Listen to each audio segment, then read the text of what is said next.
Derek, I'm so glad we're doing this. I have to say, you are one of those guys in my life that make my life rich. And I don't mean monetary. I just feel like you've been such a great blessing in my life. And I can't say that was true 5 years ago. No. Because we met within the last 3 years. Yeah. We may have met once or twice before that, but yeah, I don't think that we've really spent significant time together. No, and now we happen to be neighbors. That's right. And the pleasure's all mine. Well, I wanted to bring you in because I know that you give a lot of thought to your faith. Faith is very important. You've been on a journey. Now, I'll summarize your journey here. Correct. See if I got it right. You went from evangelical to high Anglican. Yeah. Then to Catholicism. That's the rough course, yeah. Okay. Mm-hmm. And so I thought today an interesting topic would be the top 3 surprises that you had as a convert coming into the Catholic Church. Yeah. So I'll float that out there to you and let you respond to what's the first one that you think kind of stands out to you when I say the top 3 surprises. Yeah, I think the first thing that jumped into mind when we first kind of discussed a topic like this was, the obvious surprise that initially hit my wife and I when we were both confirmed together was actually just being confirmed. It was something that, we had been feeling out whether we wanted to be Catholic for quite a long time. We'd been going to a Catholic parish fairly regularly for a number of years. And we finally went through RCIA. We were kind of like voluntold to go through RCIA. Because you didn't feel like you needed it? Or was there... Because I think prior to... You said to me one time, it was a little bit of a humbling experience. Yeah, it was. Yeah. Because... I think on an intellectual level, I more or less believed everything that I knew about Catholicism. It wasn't a process of like, I gotta go through these courses because I really gotta hang up about, prayers to Mary or something like that. I think I'd spent a lot of time. I'd read the Catechism. I was raised in a Christian family and all this sort of a thing. And yeah, it was kind of that coming to a realization that, in your head, you might agree with this, that, and the other thing and not have any big hang-ups with the church. But there's another thing to actually go through the sacramental process of becoming Catholic. And, there's a difference there. I see. And so it wasn't like I had, major issues that I had to work out. It was like in my head, I was, I believed what I knew of the church's teachings. And so intellectually you were Catholic. Yeah, that's what I would say. Yeah. Like that, in my own head, I was Catholic. I believed all this stuff, It just kind of took the nudge of a certain person to say, you need to go to RCIA and I signed you up and you need to show up on Tuesday nights kind of a thing. And so we did. And we got to the Easter Vigil and even like leading up to the Easter Vigil, maybe I'm a somewhat non-committal kind of a person by nature. I'm not sure. But we got to the eve of the Easter Vigil. And like I say, I didn't have any alarm bells going off of like, there's something intrinsically wrong with being a Catholic. But coming up to the Easter Vigil where we were going to be confirmed, I remember calling up an old friend of mine who was a professor in his 90s who had been in the same Anglican church and had become Catholic in his 90s with his wife. And I said, do you think I should do this? This is the eve of the vigil where we're supposed to get confirmed. And we sort of talked it through. And he's like, yeah, I think it's a good idea. And so I say that to illustrate the first surprise, which was we went to the Easter Vigil and it was like, honestly, one of the happiest experiences of my life. And that was the first surprise. Becoming Catholic, I would just say, it's the title of C.S. Lewis's autobiography, Surprised by Joy. I was surprised by joy at the Easter Vigil when I became Catholic. And my wife as well. We went home that night and we were like, wow, we were so happy that we had been confirmed. We had gone through this. And years later now, I think I've been a Catholic, 8 or 9 years now. But, I look back on those moments and there is a joy in encountering Christ in the sacraments, There is something to the teaching that, the ordinary way that we share in the grace of God is through the sacraments of the church, through your baptism, your confirmation, obviously the Holy Eucharist. And another one is your wedding day.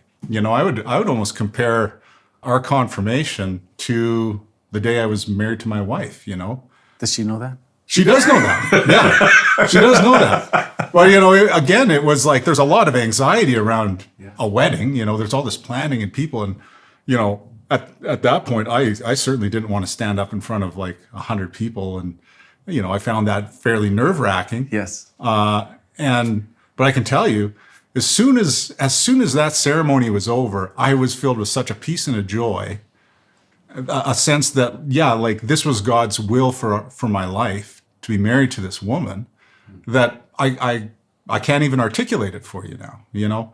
Just that surprising joy of somehow mysteriously sharing in the grace of God through something as, frankly, weddings are very important, but they're ordinary. Everybody almost everybody's been to a wedding, right? Yeah. And same thing with my confirmation, I'd say. The surprising joy and peace that came from it. My wife and I, we were shocked by it. It was a true surprise because we didn't see it coming. And I think C.S. Lewis, when he wrote his book Surprised by Joy, part of it was later in life him reflecting back on these moments where like a transcendent joy broke into his life, and as he slowly came to realize that, he slowly started to see where God was present to him throughout his story, and he was a hardened atheist at one point, and it was the remembering and the reflecting on joy sort of breaking into his life from a transcendent place for no reason at all, that he came to realize, God was somehow working. I mean, that's a pretty brutal summary of a pretty good book, but that was my experience, and my wife's experience, and still to this day, if I'm attentive, there is a true joy that goes along with the sacramental life. I remember when my goddaughters was confirmed, and it was such a joyful, incredible experience, and baptisms of my children, and anyway, the joy of the life in union with the church, and this idea that God's grace is somehow ordinarily and communicated to us through this sacramental life of the church. It was like it hit me like a freight train at my confirmation, and it hit me in the form of this great joy. So anyway, there. Okay, good. There you go. I'm glad. Number two, I would say something that took a little bit more time to sort of materialize. My wife and I were both surprised by the people that we've come into a community with, right? And I understand that a lot of what I'm saying here is like, this is my personal experience, and maybe someone will see me jabbering on the internet and think, well, that wasn't my experience as a Catholic. But it was the joy, and then there was this, these incredible people that I just kept meeting, and these amazing friendships that I was able to cultivate, and that people wanted to be friends with me, and and like other people, living out their lives, whether they were older than me or younger than me.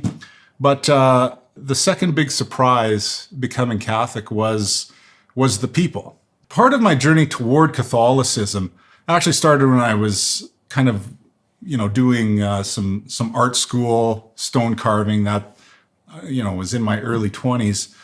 And, people realizing that I was a Christian, I was an evangelical at the time, and just how much negativity I received in art school being a Christian. Oh, really? Actually caused me to change, because there was kind of like a trend, at least in the circles I was in, and I think in the culture more broadly, to kind of like be very negative toward Christians. All Christians are bad people, and they, look at they're all a bunch of hypocrites, and right. And these people did this, and so hurt me, and that's just Christianity is this negative thing. And that was kind of popular. I imagine it still is, but in my 20s, that was kind of everywhere. And in the Christian circles I was in, there was kind of like this tendency to be sort of self-deprecating about your Christianity, like, oh, Christians were, such hypocrites and everything else. And when I went to art school and I kind of realized what it was like to be treated like garbage by a lot of people because you were a Christian, I started to change my mind about that. And I started to think, well, I actually know a lot of Christian people that are pretty decent folks. And I thought about my grandparents, for example. And I thought, like, are these really the worst people that anyone's going to ever meet? And my journey toward Catholicism in some ways started by saying, you know what, I'm not going to be the person that bemoans all the shortcomings of Christians in the church anymore. I'm going to actually defend, the Christian people that I know, right? And my Christian experience was that I knew a lot of amazing people that believed in Jesus Christ. I really looked up to them, and they did incredible things for other people, and they were wonderful citizens and everything else. And so this is a long, digression, but as I came into the church, I really did discover just amazing people. It was such a surprise how many times I met a person and I just thought, man, I really like this guy, or what a wonderful family, And, there's a lot of lonely people in this world. And like, there's a lot of, community breakdown in the world today. And 20 years ago, I would have met this person. I would have said, this guy can be my best friend, Mm-hmm. And it's like, in some ways, it's like, there's so many people that I could be best friends with. I don't know how to, Well, I think hang out with all these people. But what I know about you, and I've noticed is God has blessed you with this you have a real kindness for other people and you take a genuine interest in them. Because I see how you talk to people at church and Sure. when we have people over, like you really do take an interest in people, and it's like a genuine interest. And to your point about like how you started looking at Christians and trying to look for the best in them. Well, I've witnessed this because when I want to complain about the church, you don't join me. I'm alone in my speech.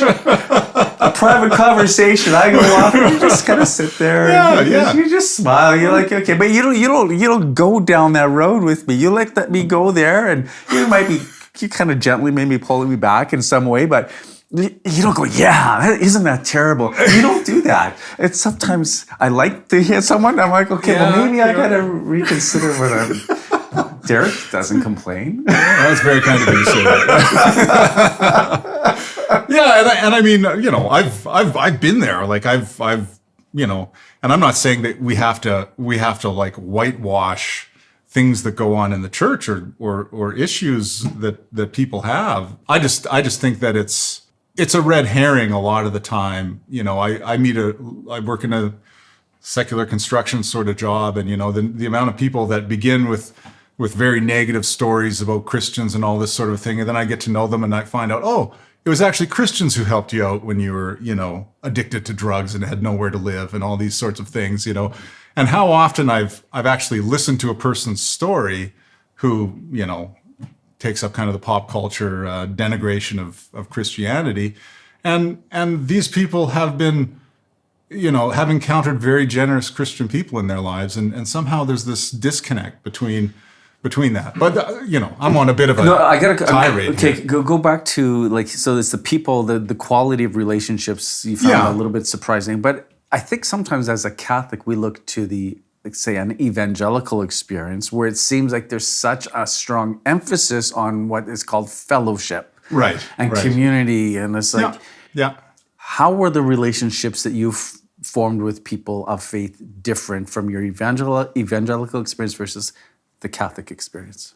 Yeah, well, that's a good question. I mean, I still have like a lot of really good friends that are evangelical, and I mean, I think the world of these people, and I look up to them in many ways. I would just say that if I was going to talk about what surprised me about the people I was encountering is I think again it was an encounter with God's grace at work in people's lives, right? Maybe that's a good way to frame it. Okay. Whether they were at my stage of life, liked the same things that I liked is kind of was kind of irrelevant. I saw, ordinary people living fairly ordinary lives, and you could just see the imprint of grace on their lives, right? I think about people talking about encountering, people that are now saints, maybe the Pope or Mother Teresa or something like that. And oftentimes people talk about how present they were and how attentive and how just being in the presence of that person was a profound thing. And I'm not going to say that like every single Catholic I've run into has been like, oh, this is Mother Teresa or the Pope or something. But, again, it's these are subtle things like paying attention to, when joy is breaking into your experience. And again, I think I've encountered so many people where you can just see the imprint of grace just humbly at work in their lives. And it's attractive, right? Like that's something about God's grace in another person. Sometimes you'll perceive it as a convicting thing and you'll kind of react negatively to that person. But naturally, God's grace is something that attracts you, right? There's an attraction to seeing the life of grace kind of in a person who's, I don't know, I'm trying to think of some ordinary examples, but yeah, I understand. I remember having a conversation. I was speaking somewhere at a parish, and this lady came out. She struck me as someone who's worked hard in her life. She shared a couple personal things, but just talking with her, it was just a deep awareness of God's presence in her life, and a calmness and a peace that was just radiating from her. And if the world would have looked at her, they would have not elevated her or recognized her as someone special. Yeah. And I just got this sense like I'm in the presence of somebody that's really holy. Yeah. I think, it's worth recognizing those particularly saintly people that the church also recognizes, so-and-so is a saint, and, this person over here is so remarkably holy. But I think it's also worth recognizing that, like God's grace is at work in people's lives people who will never be sainted, Right. And a lot of these people, we're so absorbed in other things that we don't kind of see the light that's radiating out of that person and in the ordinary things that they're doing. And, I've been sort of forced to reflect on this thing, thankfully. And I think that is one of the surprises is the amount of people who I can kind of see if you like, the light of grace kind of. See, I think this is important in their life. Important to note because of how much negativity there is about the church right now. And it's like, hey, it's not all that bad, right? Like there's, I just feel very blessed, like you, to meet the types of people that I have. Yeah. It'll be an elderly person. I remember after Mass one Sunday talking to a guy and he had been up all night because he had driven, I don't know, halfway across the province to be with his sister who was dying, and I don't know what this guy even did for a living. He's retired now. Yeah. But to see him walking down the street, he's Johnny Average, right? Yeah. He's an ordinary person. And just to, a guy who's fairly elderly who was up all night to go and spend the last few hours of his sister's life with her, right? And it's just like, man, like that's what a saint does, right? But there's people doing the things that saints do all around us all the time, right? And I don't know. I certainly appreciate it. Well, and we'll move on, but I want to point out something. Most people wouldn't have got that story because they don't go talk to that person, but that's what you do. You're so good at that. Okay, so you don't have to respond. Okay. Number three. Number three, boy. So I was surprised by the joy. I'm so pleasantly surprised by, seeing the grace at work in people's lives. And I guess the third one would be kind of connected to that. What I'm trying to articulate there with the second one is basically, I was again kind of surprised by the grace of God, that I can see in other people, right? And that attracts me to Christ in them, but also that grace isn't just in other people, but like I can see it at work in my own family and in my own life, And at the beginning, we talked a little bit about, in my head, I was Catholic. I was as far as I was concerned, I believed the things that Catholics believed, but I wasn't sacramentally. I hadn't gone through the sacraments and been confirmed, and I wasn't receiving the Eucharist. I had been baptized, which was, a valid baptism. I had been married. Yes, that was, recognized and such. But the idea that, the light, that the grace of God is extended to us through the Eucharist. I mean, that's the it's almost a shame to call it ordinary, but that's the sacrament that we're regularly receiving. The gift of the church, the gift of Christ himself to us that we're regularly partaking of, right? Yeah. And I read the documents of the Vatican Council and everything else, and in there it talks about how, the sacraments are the ordinary means of God's grace. It's a document on the church, the Second Vatican Council, blah, blah, blah, blah, blah. But I remember reading about that, and it's like, okay, that's a very interesting idea. I can use that in discussions with, Anglican friends or whatever.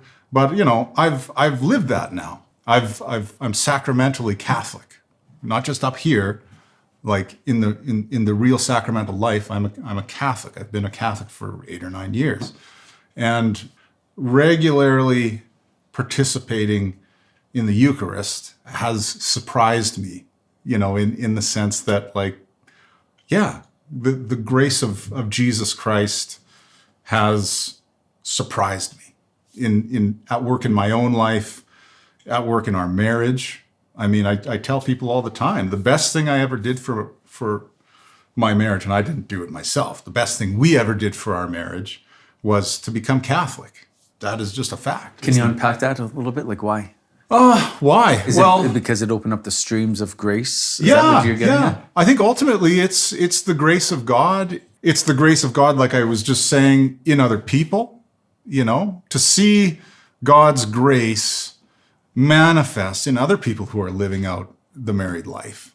It's attractive, right? One thing about grace and one thing about the beauty of grace is that it attracts you.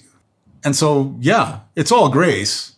It's all God's grace, but particularly to see other people, a Catholic marriage isn't necessarily the easiest marriage in the world, right?